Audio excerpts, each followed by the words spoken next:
और एक असरदार उपाय बताता हूँ, कोई कर सके तो बहुत ही भाग्यशाली है, क्योंकि हर आदमी ये कर नहीं पाएगा।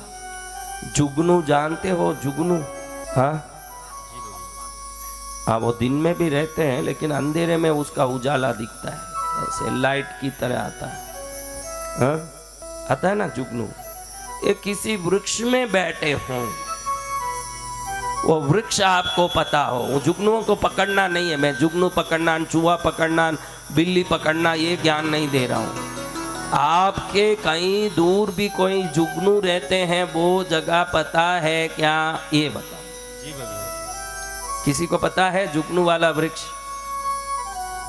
वो ढूंढो, तुझे पता है? वाह भाई, जाके सब खराब हुआ है मामला तेरा। देखो ये जुगनू कहते हैं ना, हमारा धर्मशास्त्र को कौन कौन मानते हैं? तो धर्मशास्त्र कहता है कि जुगनू ये एक ऐसी जीव है जो पूर्व जन्म में तपस्या करके, उस तपस्या में आने वाले, जो को मनुष्य बन के हम बैठे हैं, अब कथा करना पड़ रहा है, तुमसे बात करना पड़ रहा है, नहीं होता तो हम शांति से तप करते रहते कि नहीं? तो वो तपस्वी सोचते हैं कि हमको शांति से तपस्या करना है, दूसरा विघ्न नहीं आना, तो वो जुगनू का रूप धारण करके तपस्या करते हैं, ऐसे शास्त्र बोलता है। जुगनू कोई नहीं है, बड़े बड़े ऋषि मुनि, बड़े बड़े सिद्ध पुरुष वही जुगनू बन के घूमते हैं। उनके तप के बल से शरीर में ये रोशनी फूटती रहती है। क्या फूटती है? रोशनी। तो जिस वृक्ष में ये जुगनू रहते हैं, उस वृक्ष को देख लें अच्छे से कि यहाँ जुगनू रहते हैं परमानेंट। उनका अपना घर होता है, जैसे कौवे का घोंसला होता है, जैसे चिड़िया का घोंसला होता है। जुगनू भी एक स्थान बना के रहते हैं, रात में वहाँ अपने आप लाइटिंग होता है। तो सुबह में जाके उस वृक्ष को अच्छे से पानी से धो के, शुद्ध करके, चंदन हल्दी कुंकू लगा के, पुष्प चढ़ा के, धूप दीप, ये पितृ पक्ष में शुक्रवार हो, रविवार हो, मंगलवार हो, गुरुवार हो, इन दिनों में खाली सोम और शनि छोड़ के, बाकी किसी भी 5 दिन में इसकी धूप दीप करके, पुष्प चढ़ा के, वहाँ एक थाली पत्तल में मिठाई फल नमकीन सब रख के, या तांबुल जल सब रख के, जो आपकी शक्ति है सब वहाँ पर रख के प्रणाम करके, मेरी पूजा को मेरे पितृदेव तक ये सभी ऋषि मुनि पहुँचा दें, मेरे पितरों के समस्त पीढ़ियों तक ये मेरी पूजा पहुँच जाए, और जुगनू रूप में विराजित सभी महापुरुष प्रसन्न हो जाए। इतना बोल के वो जुगनू वाले वृक्ष के नीचे नैवेद्य फल रख के पूजा करके आ जाए। एक ही बार के पूजा में भविष्य बदल जाता है लोगों का। क्या हो जाता है? भविष्य। एक ही बार करना जीवन में। कितनी बार? एक ही बार। उनको कहना सभी ऋषि मुनि जो पितृलोक में रहे हुए हमारे पितृओं तक हमारी पूजा पहुंचाएं, हमारे घर में आए हुए सभी पितृओं तक हमारी पूजा पहुंचाएं, और खुद भी प्रसन्न होकर हमें आशीर्वाद दें।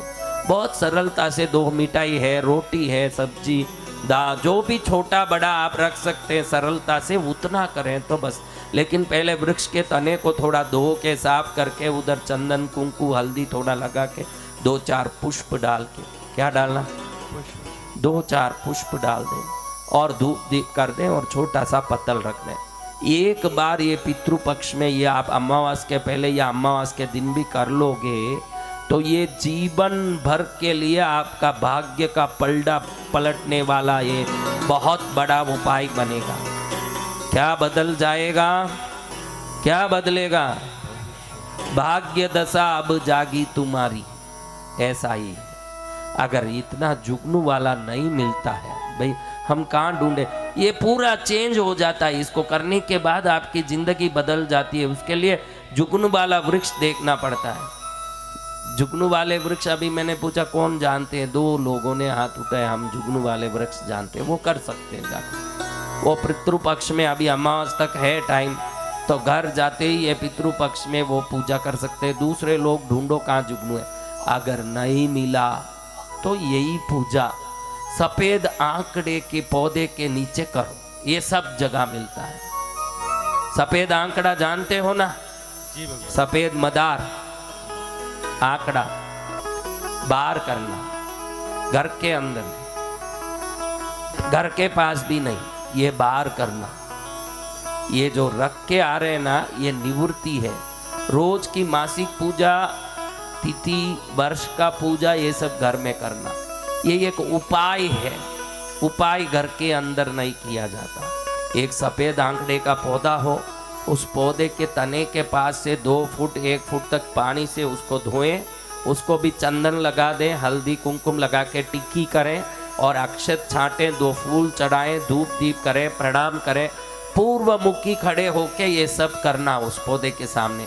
जब हम जुगनू वाला वृक्ष पर खड़े हैं या सफेद आंकड़े के पौधे के पास खड़े हों, हमारा मुख ईस्ट की तरफ रहना, पूर्व दिशा। कौन सी दिशा? पूर्व दिशा में खड़े होके पहले वृक्ष या पौधे को धोना, नीचे जो भी मेल मट्टी हो साफ करना, फिर चंदन थोड़ा सा, हल्दी कुमकुम, 2 फूल चढ़ा के, अक्षत चढ़ा के, धूप दीप करके, नैवेद्यम फलम, क्या 2 मिठाई, 1 आपिल, केला, कुछ भी रखा, पान रखा, जल, जो आपकी शक्ति हो। देखो मैंने कह दिया, पितृदोष के कोई भी उपाय में मन से भक्ति बहुत अनिवार्य है। वस्तुओं की बहुलता की जरूरत नहीं है। बहुत वस्तु चढ़ाने, आप शक्ति अनुसार 2 भी चीज चढ़ाओगे बहुत हो गया। और सफेद आंकड़ा तो हर जगह दिख के आता है, ऐसे कोई नहीं बोल सकता कि सफेद आंकड़ा ब्रह्मांड के हर कोने में है, उसकी पूजा करो। लेकिन जुगनू वाले वृक्ष के कर दिए तो क्या परिवर्तन होता है? हम मनुष्य हैं, वो पितृ हैं, हम दोनों के बीच में जो ऋषि मुनियों का जो कनेक्शन है, वो हमसे उनका संबंध करा के, जो हमारी आज तक पितृ पूजा पितृओं को नहीं पहुंच रही है, वो एक ही पूजा में सभी पितृओं को वो पूजा पहुंचा के हमारे जीवन को पलट देंगे। ये गारंटी की बात। ये बहुत रहस्यमय उपाय है, कोई बार बोला नहीं होगा, लेकिन मेरी इच्छा हुई मेरे बच्चे ये सब करके प्रसन्न हो, उनका जीवन सुखी हो। उज्जैन में गणपति मंदिर बन रहा, वो आप ही बनाओगे तब बनेगा, उसमें भी आपको शक्ति चाहिए।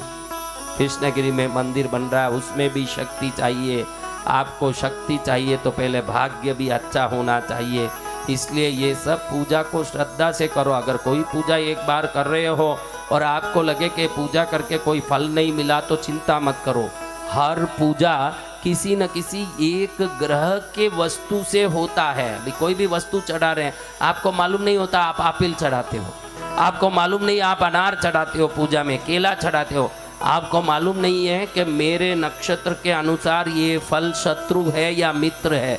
आपके कौन से फल शत्रु कौन से मित्र पता नहीं है। और पूजा के समय आप जो चढ़ाते हो, आपके नक्षत्र से शत्रु नक्षत्र का अगर वो भोग हो तो आपकी पूजा विफल होता है। फिर आप कहते हो कि हमने उपाय किया काम नहीं किया।